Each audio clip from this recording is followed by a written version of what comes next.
Eh, ini pertama kalinya saya dijebak dan bingung menjawabnya ketika Bapak mengatakan bahwa saya adalah orang yang paling sering membantah. Karena kalau saya bantah, saya membenarkan kalimat tersebut. Kalau saya tidak membantah, saya membenarkan kalimat tersebut. Iki lah yo waduh wae kira jalan keluar membantah yo aku salah, orang membantah yo aku salah, karena akhirnya kesimpulannya yo aku tetap bantah. Dia jalan ini, saya tidak akan membantah, saya hanya ingin empati Anda kepada saya. Mas, ya jangan. Jadi gini, ini sambil belajar Nabi Dholen ya. Jadi kalimatnya sabar itu jangan difahami secara intelektual dan rasional. Pahamilah itu sebagai cara bapak dan anak bercinta dan bermesraan. Begitu caranya. Itu jadi itu bukan, tidak ada masalah intelektual itu kan rendah. Yang tinggi itu adalah, saya sama Mbak Fia tiap hari ya jek-jekan habis-habisan kok. Ya, silakan Bang, terus Bang, sorry Bang. Orang aku yang mesra-mesraan kok. Tenang aja, saya hanya meminta empati teman-teman agar lebih nyambung pada kalimat berikutnya. Ini wis lali Juan. Tapi dari 3 tema itu saya bahas yang terakhir dulu aja ya. Tentang waktu dulu memang kalimat saya resolusinya rendah. Saya hanya mengatakan bahwa orang Barat walaupun nggak ngomong hanya, tapi dominannya lebih pada perjalanan keluar, dan orang Timur lebih dominan pada perjalanannya ke dalam. Saya belum lama mendapatkan kata-kata dan cara menjelaskan yang dengan resolusi lebih tinggi lah, resolusi lebih tajam. Ini terutama kemarin kepake kalau ada yang teman-teman mengikuti Twitter saya ketika saya ditanyai soal Al-Quran itu fiksi gitu loh. Saya terpaksa menjawab waktu saat itu. Tapi premisnya begini, ada keluar ke dalam itu premisnya seperti ini. Kita selalu mengatakan mencari sesuatu yang nyata. Kalimat nyata itu kan nggak gampang didefinisikan.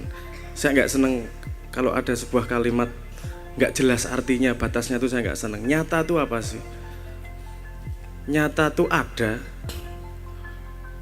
atau nyata tuh ada berarti imajinasi saya nggak nyata berarti. Padahal menurut saya itu sangat nyata. Cemburu itu nggak ada bentuknya, tapi Anda yang sudah nggak jomblo misalnya punya pacar merasakan pedihnya yang namanya cemburu. Itu nyata, jangan ngomong nggak nyata itu, bikin Anda menderita kok. Jadi nyata itu apa sih? Terus kemudian saya mendefinisikan begini aja lah gampangnya. Nyata itu adalah sesuatu yang kita merespon kepadanya, yang kita berubah, yang kita merespon itu dia punya akibat terhadap kita, sehingga kita berbuat sesuatu terhadap sesuatu yang nyata tersebut. Nah kemudian kenyataan ini ketika saya gali lebih dalam, kenyataan ini menjadi cabangnya 2. Yang kemudian di Barat itu kemudian dipelajari dengan sains. Kenapa saya ngomongnya keluar? Karena yang dipelajari adalah kenyataan yang di luar. Kenyataan alam, kenyataan ada pohon, kenyataan ada bintang, ada bulan, ada dan segala macam benda-benda ini. Nyata. Kemudian itu yang disebut fakta. Kemudian karena ada fakta, kemudian disebut fiksi karena dia tidak nyata. Definisi dari fiksi ketika saya ngomong baca KBBI itu, fiksi adalah sesuatu yang tidak nyata.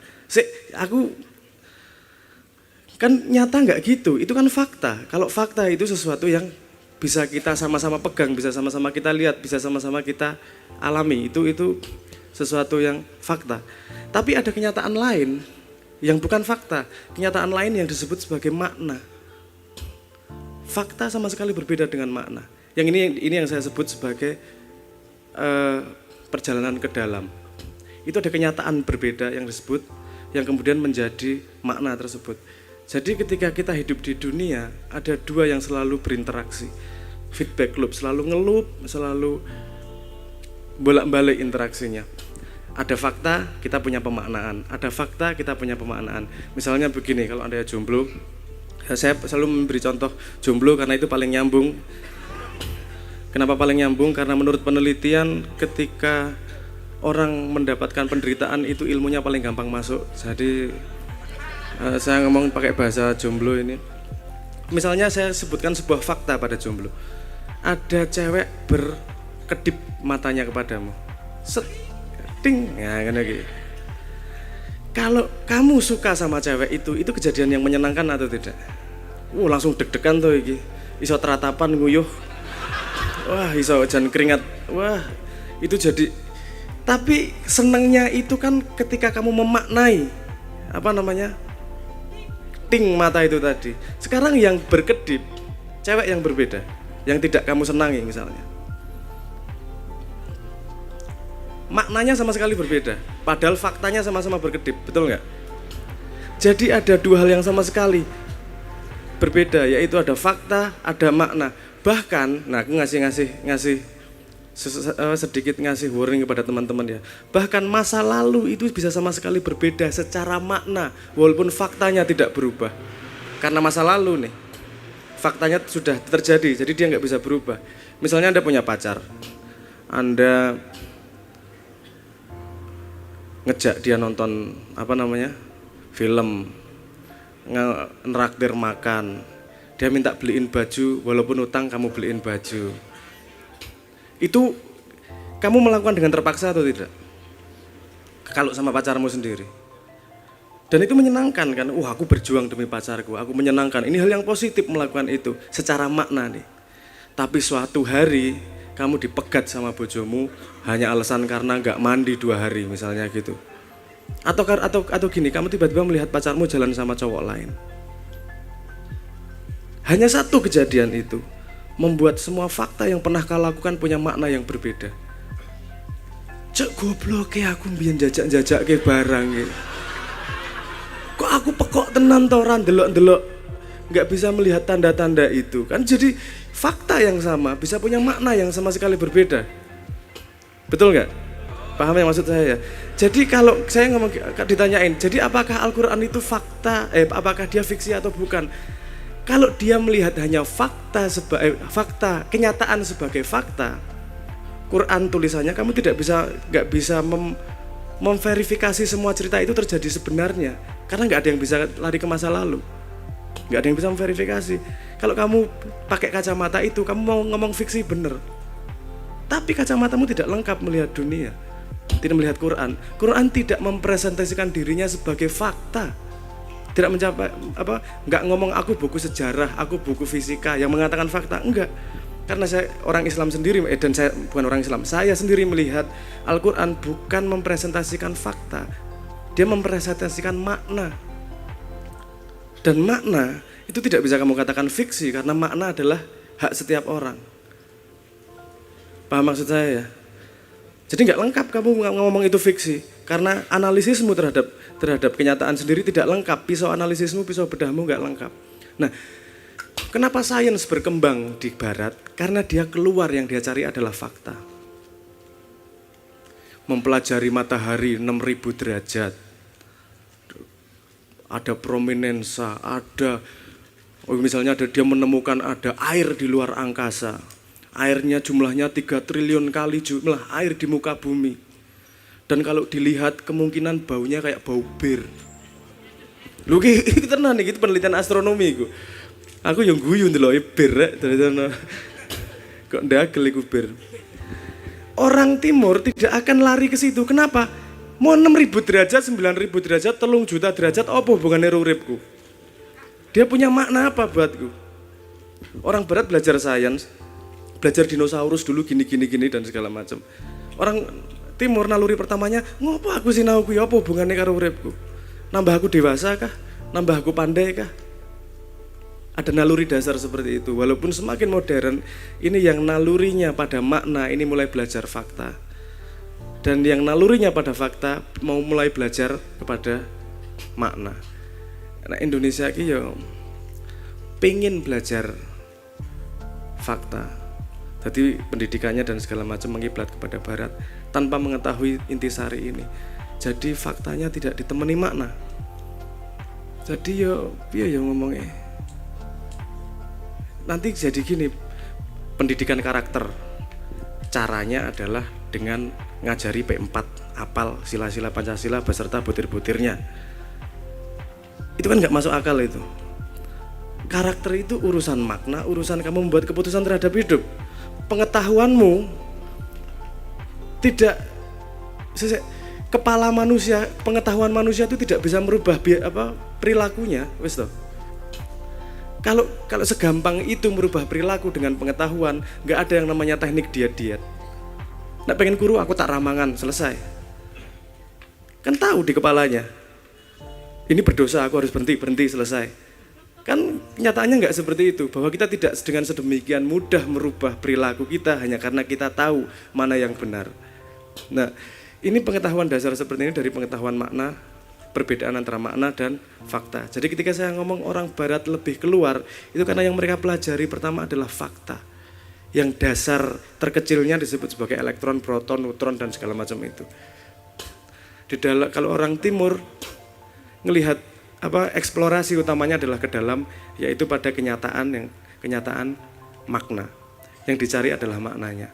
Makanya kalau misalnya, ini nggak hanya Indonesia, kebanyakan di daerah timur. Kalau misalnya Mahabharata atau Ramayana, saya lupa namanya, tapi gini, kalau di cara pembukuan di India itu selalu ada kepalanya, selalu ada headernya, ada tuan, ada mas, ada apa gitu loh, ada kepala, sebutan kepalanya. Dan ini ada 3 kategori, ada fiksi, ada sains, dan ada sejarah. Kalau Mahabharata sama Ramayana ini masuk pada kategori sejarah. Tapi kalau pakai disiplin barat, ini nggak enak dilihat sebagai sejarah. Kenapa? Karena nggak ada informasi kudanya berapa, jumlah pasukannya berapa, perangnya bagaimana strateginya. Itu nggak ada, nggak ditulis secara detail. Yang ditulis secara detail adalah interaksi antar manusianya, pergolakan Arjuna ketika harus melawan kakaknya si Karna, pergolakan macam-macam, tapi pergolakan manusianya yang ditulis lebih detail. Kenapa? Karena memang orang timur lebih melihat pada makna dari apa yang terjadi. Ketika dibaca itu jadi relevan karena kita secara manusia masih bisa mengambil makna di situ. Kalau Anda lihat buku sejarah barat, yang ditulis pertama apa? Bukan interaksi manusianya, tapi yang ditulis pertama adalah fakta-fakta di luar itu tadi. Jumlah pasukannya berapa, kudanya berapa, kavalerinya berapa, jalannya lewat mana, logistiknya di mana nyarinya, dan seterusnya lah. Jadi ketika saya mengatakan orang barat keluar, itu adalah bagaimana mencari fakta. Manusia timur ke dalam adalah bagaimana dia mencari makna. Dan sepemahaman saya, dua itu sama-sama pentingnya. Kalau ngomong fakta, ayat Al-Quran tidak pernah berubah, itu aja. Tapi kalau secara makna, dia bisa berkembang dan berubah setiap saat. Kita baca hari ini, kita baca esok hari, sebulan kemudian, maknanya bisa berubah sama sekali pada ayat yang sama. Dan itu yang menumbuhkan manusia, karena kita selalu mencari makna, bukan mencari fakta.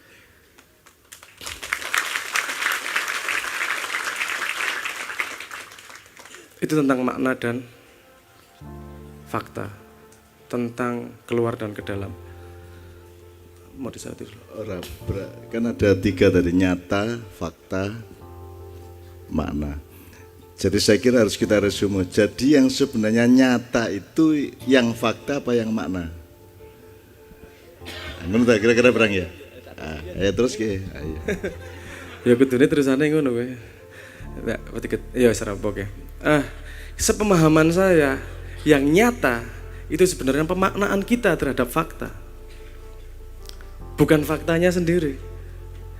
Tanah, sama-sama tanah, kita akan bereaksi berbeda kalau tanah itu tanah orang lain atau tanah warisan.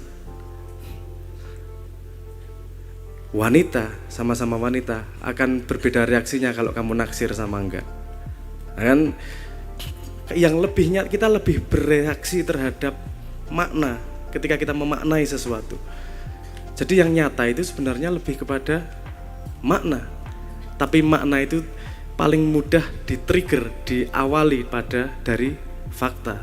Kita terinspirasi makna ketika kita melihat fakta. kita membayangkan fakta. Jadi podo pentingnya. Saya sendiri punya teori, nah ini teoriku dewe ya, ini bukan teori saintifik ya, ini teoriku sendiri. Yang disebut kesadaran adalah loop putaran antara fakta dan makna itu. Sehingga ketika kita bangun tidur, kita sudah ngelihat gini tapi masih bingung, belum bisa meroses. Anda pernah nggak Anda lagi tidur, dibangunin tiba-tiba terus, kebakaran, Anda tiba-tiba berdiri terus lari tapi nggak jelas ngapain. Ini belum proses nih kepalanya. Kenapa? Karena belum muter, belum asik gasnya, baru gas 1 belum muter. Ketika wes nyambung, oh nggak rapi aku gue. Jadi menurut saya kesadaran ada di situ, perputaran antara fakta dan makna. Mana yang lebih penting? Dua-duanya penting. Tapi yang bisa tumbuh itu makna, itu bedanya. Kalau fakta hanya bisa kita olah menjadi bentuk yang berbeda, barang yang berbeda. Tapi kalau makna bisa berkembang dan mendewasakan manusianya. Jadi yang lebih nyata pada manusia, yang lebih nyata itu berarti bukan, yang lebih nyata itu yang lebih berpengaruh kepada perilaku kita adalah pemaknaan kita terhadap fakta tersebut. Jadi kalau aku ngandani anakku, nanti aku nyiap ke beberapa kalimat. Kalau anakku ki teror soalnya, jadi kudu siap-siap aku dari sekarang. Nanti ketika dia bertanya pada pilihan, aku harus milih yang mana nih jalan, aku milih yang mana nih, aku akan menjawab begini, kamu cari pilih jalan yang lebih membuatmu memiliki makna, lebih bermakna bagimu, bukan yang lebih menguntungkan, bukan yang lebih membahagiakan, bukan yang lebih mengenakkan, tapi yang lebih bermakna pada dirimu. Kenapa? Karena yang menumbuhkanmu adalah makna, bukan kebahagiaan, bukan kesenangan, bukan imajinasi. Mbuh nek anakku kok sok bantah karo aku. Ya ora ngono, Pak. Ya. Ono ya calon ngono gitu anakku. Kalau faktanya itu Sabrang enggak pernah bantah saya, tapi maknanya sangat membantah.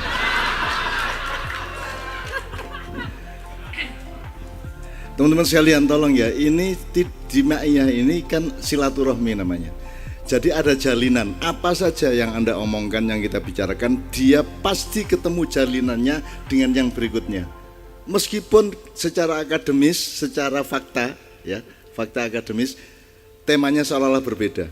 Jadi seluruh yang diomongkan mengenai fakta, makna, dan yang nyata tadi, itu nanti akan kita pakai untuk pembicaraan Nabi Dholim. Karena kita sudah mendapatkan terminologinya. Termasuk untuk ketek loro barang itu ceritakan tidak usah kontekstual. Oke. Ya, jadi cerita kayak gitu aja baru nanti kita maknai gitu. Oke, saya akan cerita tentang monyet karena saya saya seneng cari-cari informasi tentang monyet. Awalnya tertarik dengan kok iso ngunekke wong munyuk, ngono ki njuk nesu ki. Apa ya? Nyuk. Lu ini kok kebun binatang gitu. Yang pernah kita ceritakan zaman dulu itu bagaimana kita kadang-kadang lupa dengan budaya kita sendiri.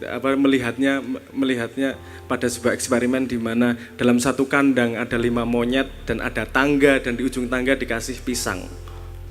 Ketika satu monyet naik ngambil pisang, monyet yang lain disemprot pakai air dingin. Mereka menderita, kecuali yang ngambil pisang.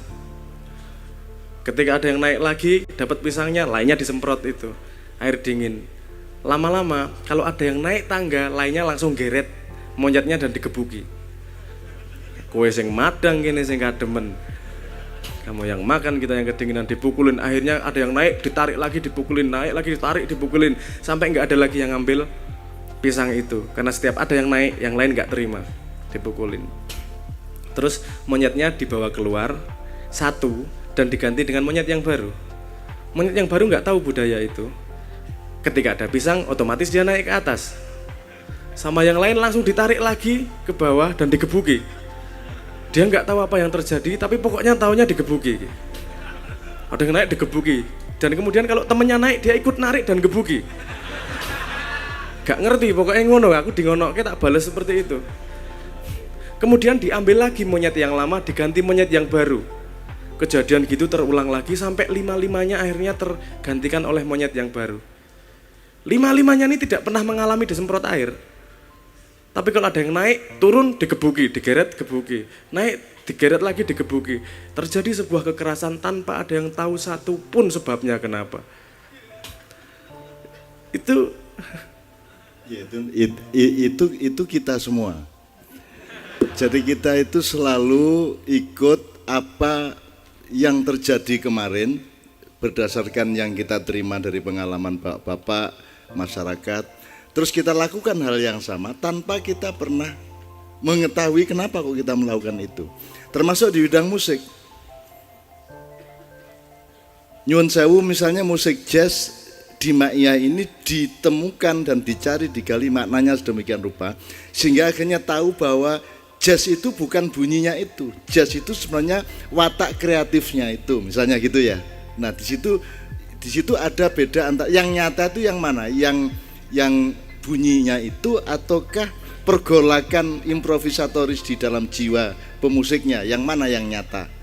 Sebab kalau yang nyata itu bunyinya itu, maka dia harus direkam. Tapi kalau yang nyata adalah pemainnya di dalam dirinya, maka kapan saja dia main, dia akan memproduksi jazz. Jadi dari Sabrang tadi, sekarang kita tahu yang fakta ini monyet atau kita yang mendengarkan ini ya faktanya. Faktanya monyet, kita yang memaknai. Oh ternyata orang itu anut grubyuk, gerubuk gedang, mukolidin atau taklid kalau kata orang Islam. Pokoknya ikut aja meskipun tidak paham. Terus pokoknya iki apik, wis apik kabeh gitu. Nah, sekarang masalahnya yang nyata itu kitanya apa monyetnya? Kan faktanya monyet, maknanya kita. Sekarang yang nyata monyetnya apa kita? Yang nyata adalah kita monyet. Ya tuh, karena fenomenanya persis seperti itu, gitu loh. Cetak ya bedes, gitu. Nah, ini kita belajar teman sekalian. Kalau semakin Anda mampu mentertawakan diri Anda sendiri, semakin Anda akan mendapat keluasan hidup dan kematangan serta keseimbangan. Oke, sekarang monyet kedua.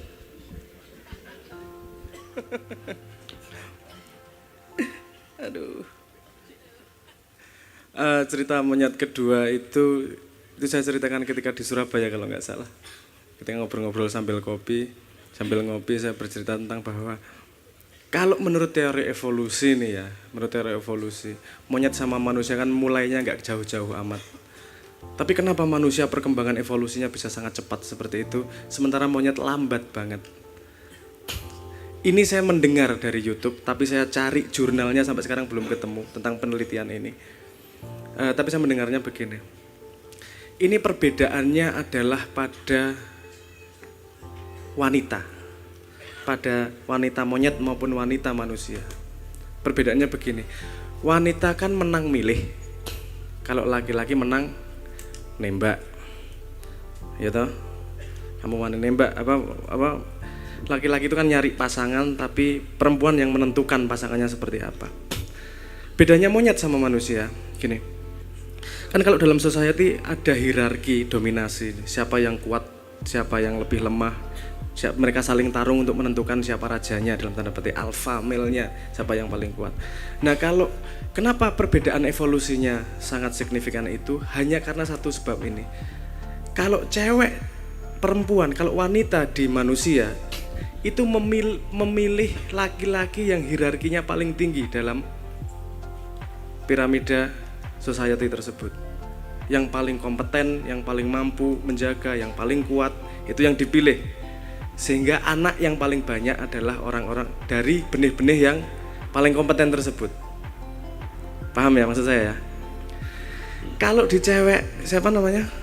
Monyet ini tadi,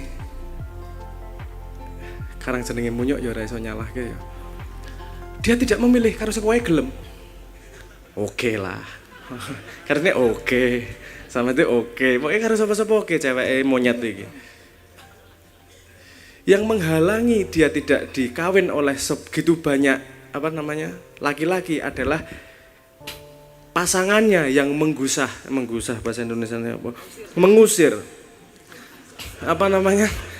Pasangannya si laki-laki ini yang mengusir siapapun yang mendekati si cewek ini tadi. Aslinya ceweknya rapopo, gelem-gelem ae. Jadi tidak pemilih. Jadi nek jomblo kangelan golek menungso, golek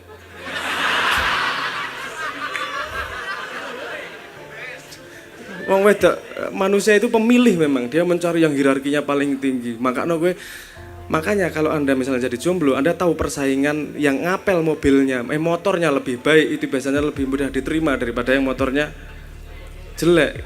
Kenapa? Karena itu simbolisme bahwa oh dia ternyata lebih bisa menjamin masa depanku itu. Terus Anda kenapa begitu patah hati kalau ditolak sama cewek? Karena secara bawah sadar alam berkata kepadamu lewat si wanita bahwa kamu tidak pantas punya keturunan. Kan loro hati banget toh. Alam sing ngomong iki, jero banget iki, masa ditolak ro alam semesta iki rasane. Ditolak cewek bawah sadarnya. Nah, itu yang membuat perbedaan perkembangan manusia menjadi sangat jauh lebih cepat karena dia memilih yang terbaik untuk menurunkan anak, sementara monyet tidak memilih yang terbaik, dia memilih saanane baik. Terus kemudian saya mencoba mengekstensi ide ini. Itu kan bisa dilihat dalam skala yang lebih besar. Kalau kita milih pemimpin sepertinya model monyet atau model manusia ya. Kita cari yang terbaik apa saanane ya kira-kira. Apakah kita milih orang yang paling kompeten di antara lingkungan itu untuk menjadi pemimpin kita? Kalau iya berarti kita berevolusi cepat seperti manusia seharusnya pertumbuhan Indonesia ini. Tapi kalau kita milih saanane lah. Yo jangan kaget kalau pertumbuhan kita lambat seperti monyet. Saya kan tidak bisa menyimpulkan tuh yang mana nih Indonesia itu yang monyet atau yang manusia. Terus kemarin saya bikin percobaan di Twitter dengan hashtag jargon kodian.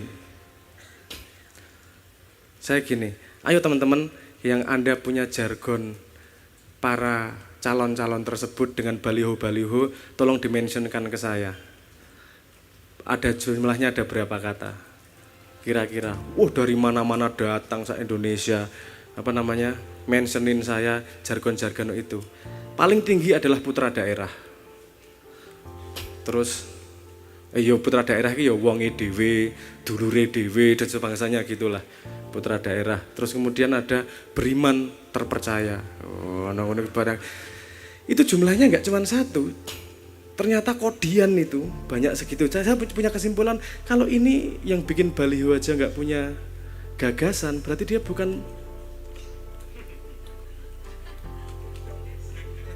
yang terbaik dari kumpulan masyarakat di situ.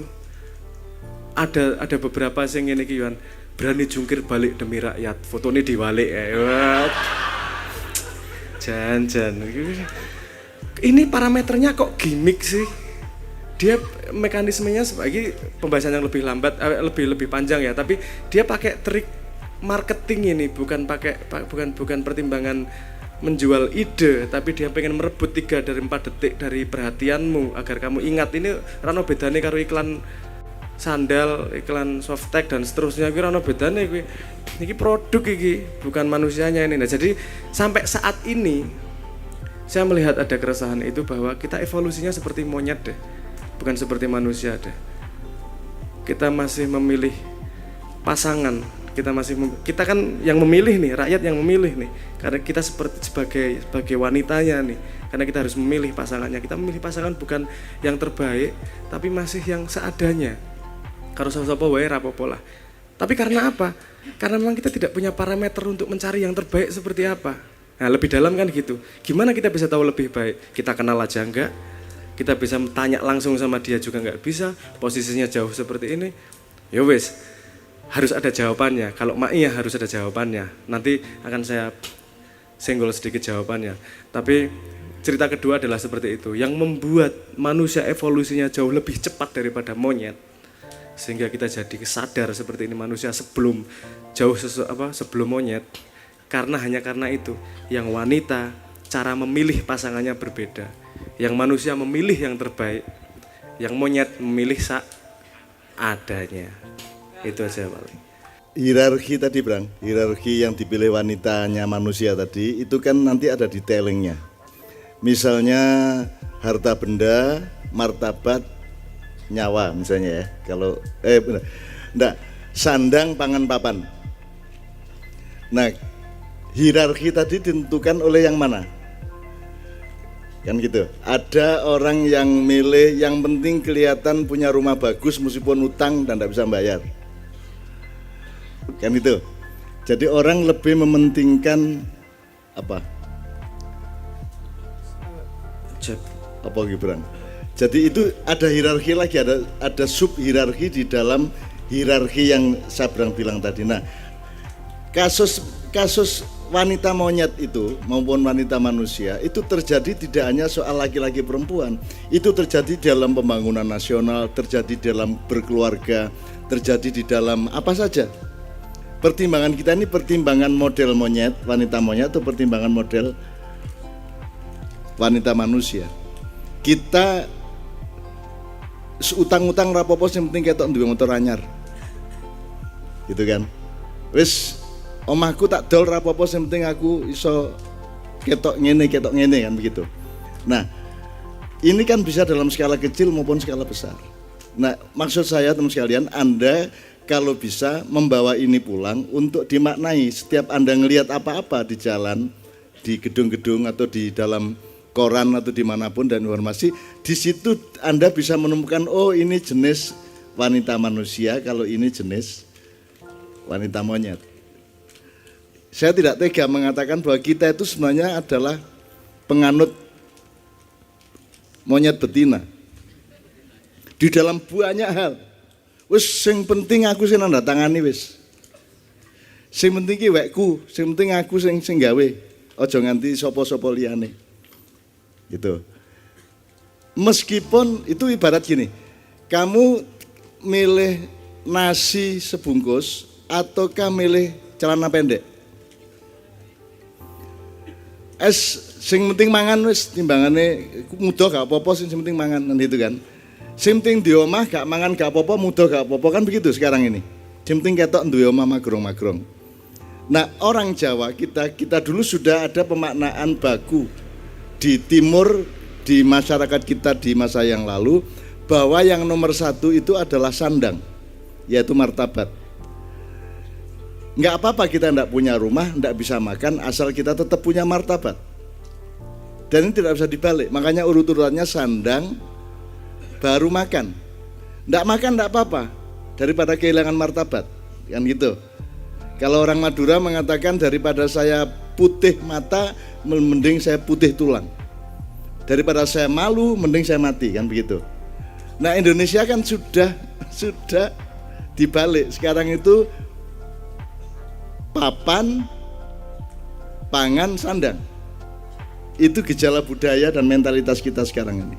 Kita menomorsatukan penampilan, menomorsatukan prasasti-prasasti dan jasa-jasa, ya. Meskipun kita tidak punya martabat, meskipun kita habis, kita telanjang bulat jadinya, kan begitu. Oke, sekarang yang ketiga, Mas, semua terminologi ini akan kita pakai untuk diskusi terakhir nanti tentang Nabi Dzolim. Karena sekarang kita sudah jelas metodologi dan terminologinya. Monggo, Bro. Sing tiga, Bang.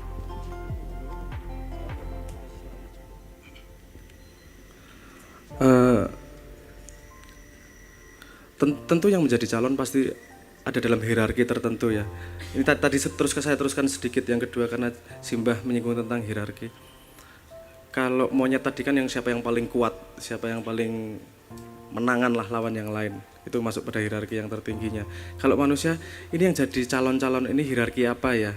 Saya sambungkan pada efektivitas dari mekanisme serangan fajar. Ono ya serangan fajar ya, kalau pilihan pemimpin ya. Tinggal deal-dealan berapa ya. Anda tahu serangan fajarnya berapa. Jadi kalau kamu mau jadi calon, kamu harus mampu untuk serangan fajar. Mau tidak mau hierarki yang di sini adalah hierarki siapa yang paling kaya, siapa yang paling pintar cari duit nih. Jadi yang kamu pilih adalah bukan orang yang punya gagasan, orang yang punya integritas, tapi orang yang paling pintar cari duit.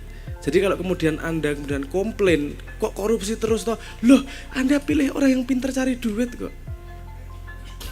Bener nggak logisnya? Logikanya. Ya itu kesalahan dalam tanda petik, kita punya urun kesalahan. Karena kita memilih kualitas yang seperti itu memang. Walaupun dipilihkan ya ini posisinya. Ini makanya ini butuh proses evolusi. Saya selalu mengatakan dulu bahwa Maiyah punya hipotesis yang berbeda daripada yang lain.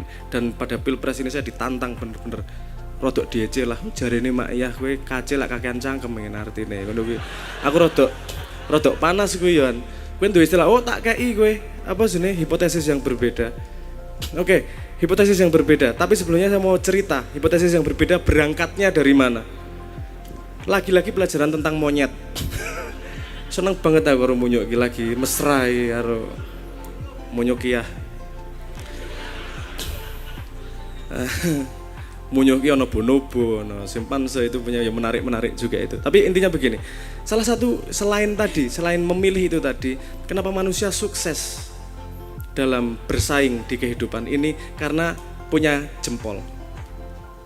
Jempol gitu. Ini luar biasa ini jempol manusia ini.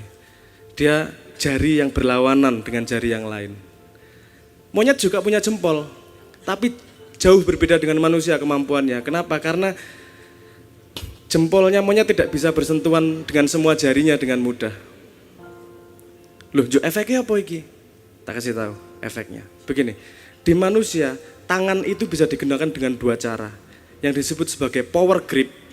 Power grip itu ketika Anda pegang sesuatu yang membutuhkan tenaga seperti beduk, seperti cangkul, seperti palu dan arit. Itu kan harus Anda genggam gini. Power. Yang satu lagi yang disebut sebagai presisi. Grip presisi itu gini. Pakai jari tok. Jadi kamu bisa ngolah sesuatu dengan presisi, dengan teliti. Oke ya, ada dua perbedaan itu ya. Dia mencoba mengubah sekitarnya dengan dua cara tersebut. Dengan power atau dengan presisi. Sekarang Anda lihat. Kalau pada perubahan sosial, kalau ingin melakukan perubahan, tangannya gini atau gini? Menggenggam. Berarti secara naluriah dia ingin menggunakan power untuk mengubah keadaan. Menggunakan power merubah keadaan. Semua yang gini ini pengen merubah keadaan dengan power, dengan tenaga. Dan kita tahu sendiri, kalau Anda pengen bikin lukisan yang indah, nggak bisa kuasnya digenggam tuh. Yang bisa digenggam itu kapak. Kamu nggak bisa bikin ukiran yang indah kalau tidak kamu pegang secara pakai jari itu yang namanya tatah itu. Palu itu selalu menghancurkan. Sayangnya yang di Islam tuh yang diingat adalah ketika ekspansi menggunakan pasukan dan menaklukkan negara lain dengan palu. Betul, karena palu itu menghancurkan dan membuat sesuatu yang baru. Padahal Kanjeng Nabi pertama ketika di Mekah dan Madinah menggunakan genggaman atau menggunakan jari. Presisi. Ngomongnya perorangan, persuasi, dengan kasih sayang, presisi semua pakai jari seperti ini. Nggak pakai power seperti ini. Kanjeng Nabi pakai power ketika dibutuhkan. Ketika sana pakai power, dia baru pakai power. Kalau tidak, semua pakai jari, presisi. Dan Anda lihat foto-foto di Indonesia ini, ketika terjadi perebutan kekuasaan, bentuk tangannya gimana? Dengan power, tambah yel-yel. Oh, nek arep bahas yel-yel ilmu yang berbeda lagi, panjang lagi nih. Tapi intinya itu ya, ada power dan ada jari. Ketika saya ditanyain nih sama Yodit karo arek-arek lah sing ya cukup akrab, makanya dia cangkeme ra enak ngono kuwi. Ku jarine selalu ngomong bahwa Maiyah punya hipotesis baru nih. Gimana caramu urusan pemimpin ini? Dan orang selalu salah sangka misalnya begini. Karena tidak bisa melihat antara power sama presisi. Saya mulai sering ditanyain, Simbah tuh dukung yang mana tuh? Kayaknya dukung yang satu deh daripada yang lain. Buktinya apa? Karena dia sering ngejekin yang lain daripada ngejekin si A daripada si B.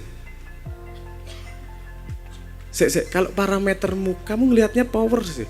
Kalau kamu ngelihatnya ngejek, Simbah paling tidak mendukung aku berarti. Saya sepanjang hidup tuh diejek ya sama Simbah ini. Loh, tapi saya bisa presisi membedakan antara nyinyir dan kritik. Kalau nyinyir itu intinya hanya memburukkan, nah kalau kritik itu memberi kesempatan untuk tumbuh. Kalau kita terima benar-benar oke, aku dikritik seperti ini, ada satu poin yang aku bisa tumbuh karena ejekan itu. Sama-sama ejekan tapi ada nyinyir dan ada kritik. Aku nggak mau menyimpulkan tapi Anda lihat sendiri.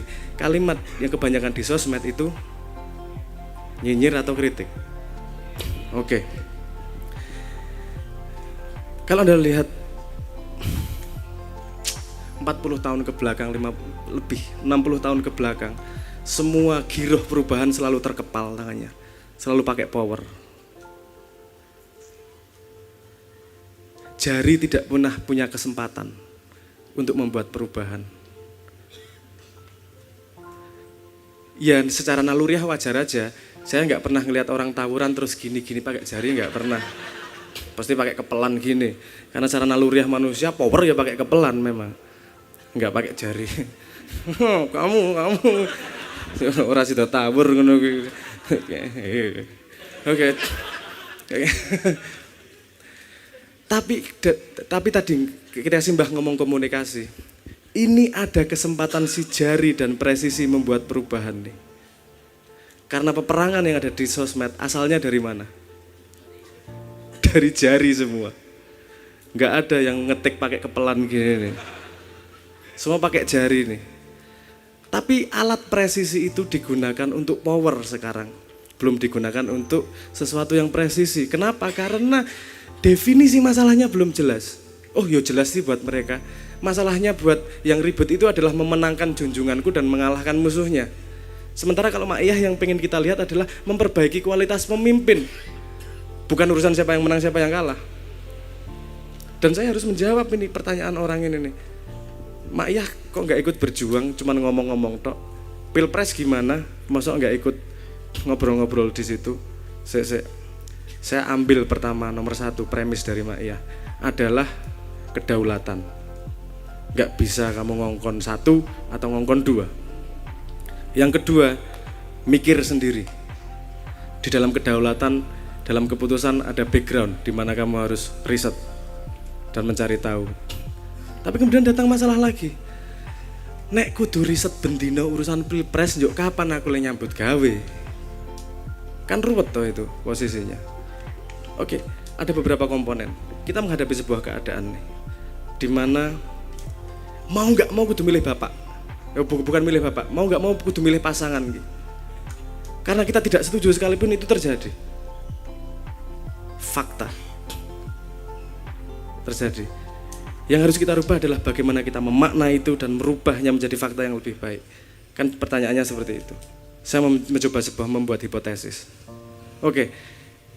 Dari masalah itu tadi, kenapa kita tidak bisa memilih pemimpin yang baik? Karena calon pemimpin yang sesuai standar kita. Maksudnya punya gagasan, punya visi, punya hipotesis solusi dan seterusnya. Karena kita tidak punya kesempatan untuk bertanya langsung. Betul nggak? Bahkan debat pilpres saja kita tidak punya usulan apa yang didebatkan. Gue debat apa? Kene iki nyambung apa ora? Mungkin iki pengen takon tentang sertifikasi nelayan rano sing bahas. Misalnya gitu. Ada yang tanya soal pertanian tapi nggak ada yang bahas secara detail. Rakyat berhak nggak nanya itu? Berhak, tapi nggak ada jalan ke sana. Itu satu yang harus dipecahkan. Nomor dua, kita harus memilih secara rasional. Kenapa? Kalau tidak rasional kita akan di-drag, kita akan ditarik ke bawah kepada pilihan emosional. Kalau kata Jung, katanya salah satu psikoanalis, berpikir itu adalah sesuatu yang berat, yang lebih mudah adalah menghakimi. Jadi orang yang menghakimi itu karena malas berpikir. Bagaimana kita bisa memilih calon pemimpin yang benar kalau berpikir aja gak mau? Kita bisanya hanya menghakimi. Nah, tapi kita juga tidak rasional, kita tidak fair kalau memilih kalau memaksa semua orang untuk berpikir secara dalam. Kita punya hal-hal yang lebih penting, nguripi anak itu lebih penting lah. Bekerja sehari-hari dan mempertahankan keluarga itu lebih penting. Nah, hipotesisnya begini yang pengen saya tawarkan kepada Mak Iya. Beberapa waktu terakhir ini saya mencoba nembus tim ses kedua belah pihak. Menembus tim ses Jokowi, TKN, dan menembus tim ses Prabowo, BPN. Saya hanya minta gini, kalau kita punya pertanyaan 11 saja seminggu, mohon dijawab. Karena kita tidak akan bisa punya pilihan logis kalau kita tidak punya kesempatan untuk bertanya. Akhirnya disetujui sejauh ini. Terus kemudian saya harus menemukan cara bagaimana untuk polling pertanyaan teman-teman sekalian, kita semua. Kemudian saya bikin, karena sekarang kesempatan di mana jari presisi bisa lagi bekerja dengan cara komunikasi yang baru. Saya sama teman-teman Jogja bikin aplikasi. Iki rodok nganu iki, rodok promo iki. Tapi menurut saya itu hipotesis Mak Iya. Aku rawani ngomong Mak Iya, Ding. Itu hipotesis saya. Karena saya piye, aku kudu milih pemimpin kudu piye. Wong siji ngelekke sing liya, siji ngelekke sing liya, saya punya pilihan logis gimana tentang pilihan itu. Dan kalau kita gini-gini terus, akan rollingnya ke bawah terus, ini nggak akan ada pilihan karena kita tidak punya parameter untuk memilih seperti apa. Nah, saya bikin aplikasi di mana saya bisa polling pertanyaan dan pertanyaan itu saya kirim setiap minggu 11 ke TKN dan BPN. Jawabannya dimasukkan ke dalam sesuatu yang bernama kuis. Kenapa kuis? Karena menjaga bias. Manusia Indonesia tidak punya disiplin, cukup disiplin untuk terhadap pikirannya sendiri. Kita biasa memutuskan, kemudian mencari informasi untuk membenarkan keputusannya tadi. Belum bisa mencari informasi dulu, baru memutuskan di belakang. Kuwi ra iso. Angele ra karuan, makanya saya bantu di situ dengan aplikasi. Di aplikasi itu ada pertanyaan tadi dan ada jawaban dari kedua pihak tanpa kita tahu itu jawaban siapa. Mau nggak mau kita mikir secara logis, milih iki, nanti endingnya baru keluar, ternyata kamu lebih senang kepada siapa. Itu jawaban saya terhadap pemilihan logis, bukan emosional. Anda yang jomblo, perhatikan baik-baik. Jangan pernah berjanji ketika Anda bahagia. Jangan pernah Anda mengumpat ketika Anda marah. Karena semua keputusan pada keadaan emosi, saya berani bilang, pasti akan Anda sesali di kemudian hari. Kalau kita memilih pemimpin dengan emosi, saya berani jamin, pasti kita sesali di belakang hari.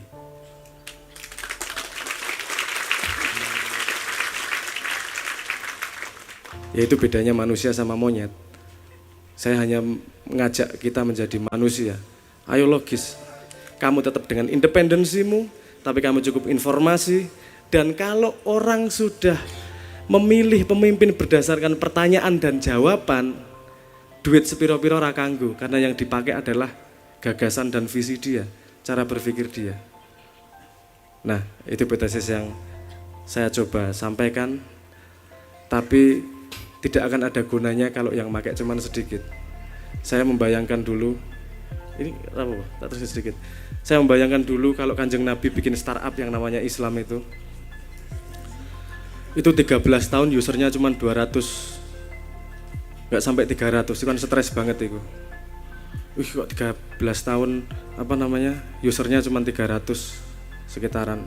Terus sama investornya disuruh pindah tempat. Servernya nggak bagus di Mekah. Servernya pindah ke Madinah aja nih. Kayaknya lebih kondusif. Setelah itu kemudian dipindah ke Madinah dan lumayan tambah banyak.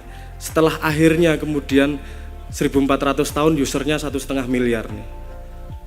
Platform yang namanya Islam tersebut. Di situ banyak buzzer juga. Di situ banyak fanpage, mazhab-mazhab, banyak influencer, kiai-kiai. Terus banyak usernya walaupun user aktifnya tidak banyak. Yo ngaku Islam ning yo ora tau jumuahan. Ngaku Islam yo ora tau salat. Jumatan ditakoni nang endi. Berjumuahan diomongke pamer. Wis pokoknya absurd lah. Tapi daripada saya terlalu panjang masuk ke berikutnya, yang saya pelajari dari monyet-monyet tersebut adalah sebuah tawaran di mana sebenarnya si perempuan, yaitu rakyat, bisa memperbaiki kualitas suaminya jika kita bisa punya parameter yang jelas untuk memilih seperti manusia, tidak seperti monyet. Matur nuwun. Assalamualaikum warahmatullahi wabarakatuh. Kita mohon sabar sebentar untuk meresume sedikit teman sekalian. Jadi sebenarnya saya senang sekali kalau ada teman-teman yang mengatakan apa tadi enggak ngomong tok malu. KC kakean cangkem. Sebenarnya saya sangat senang sekali teman-teman. Saya tuh andaikan beliau bersedia satu aja datang ke sini dan mengatakan apa rek KC kakean cangkem, mak ya kakean cangkem. Aku seneng temen. Begitu dia ngomong, ya wis tak mulai rek, aku tak mulai, wis kan gunane, aku tak mulai.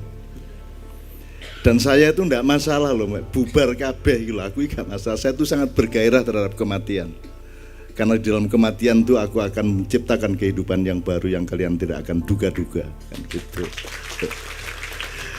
Kita itu menahan diri habis-habisan. Kita tidak pakai kepelan, Mas, maka kita menolak untuk menahan diri untuk tidak jadi ormas, tidak menjadi parpol, tidak menjadi kepelan lah pokoknya. Kita hanya berlatih dudul-dudul jari-jari aja kalau pakai istilahnya Sabra.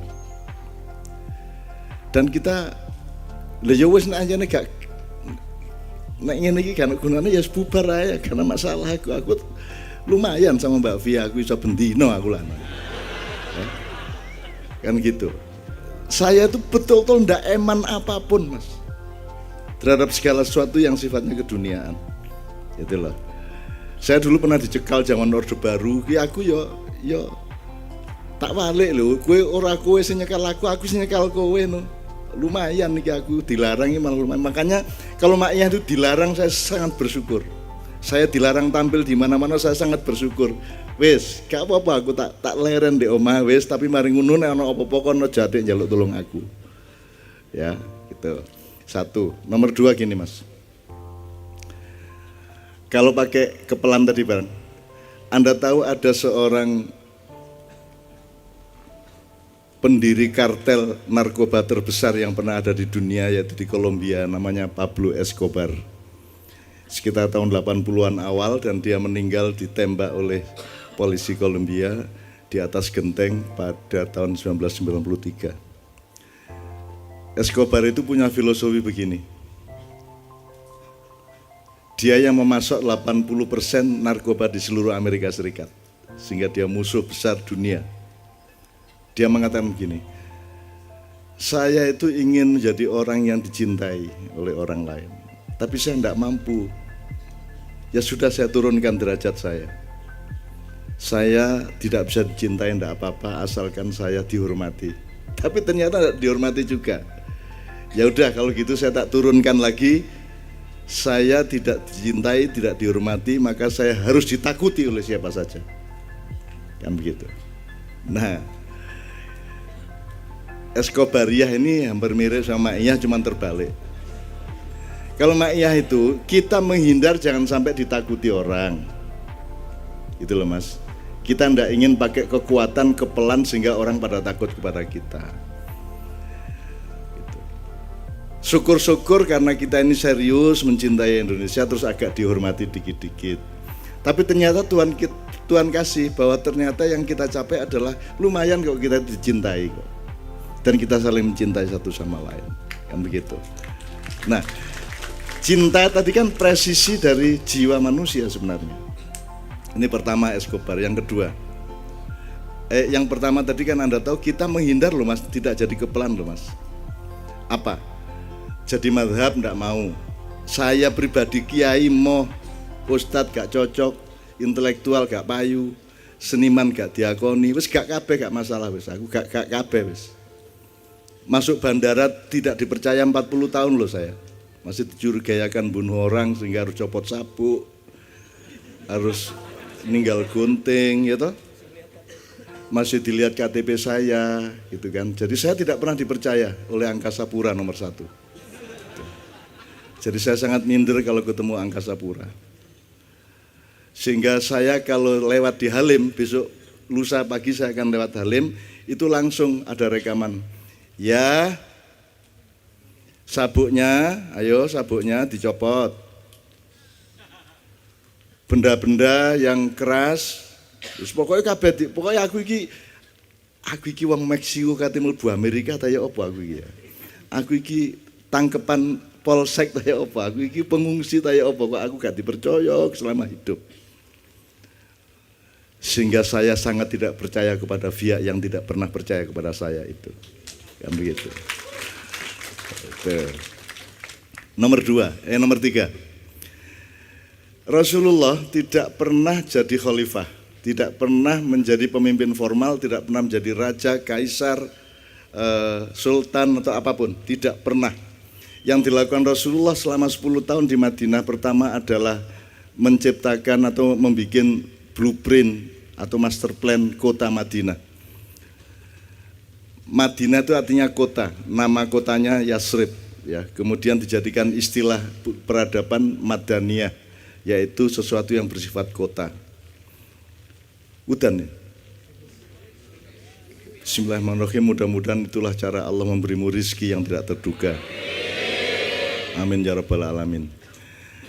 Rasulullah, singkat kata, pertama yang dia ciptakan adalah mencari sumber air, titik-titik sumber air di kota. Nomor 2, dia menentukan memilah antara lahan pertanian, perkebunan dan lahan hunian. Nomor 3, baru mempersaudarakan antara muhajirin dan ansor, dan seterusnya. Selama hidup Rasulullah tidak pernah menjadi pemimpin formal. Dan kepalan pertama yang diciptakan oleh umat Islam adalah ketika Abu Bakar As-Siddiq dilantik menjadi khalifah. Kalau Anda menyebut itu kebenaran, itulah kebenaran yang pertama. Kalau Anda menyebut itu kesalahan, itulah kesalahan umat Islam yang pertama. Sekarang umat Islam tidak punya jari-jari, yang punya adalah kepalan-kepalan saja. Jadi seluruh jari-jarinya itu merengkel menjadi satu kepalan. Mudah-mudahan nanti ada waktu untuk kembali ke sini karena seluruh terminologi dari Sabrang tadi kita pakai. Untuk 1 jam terakhir nanti kalau masih memungkinkan kita berdiskusi mengenai Nabi Dholim, kalau tidak ya sudah bulan depan kita teruskan.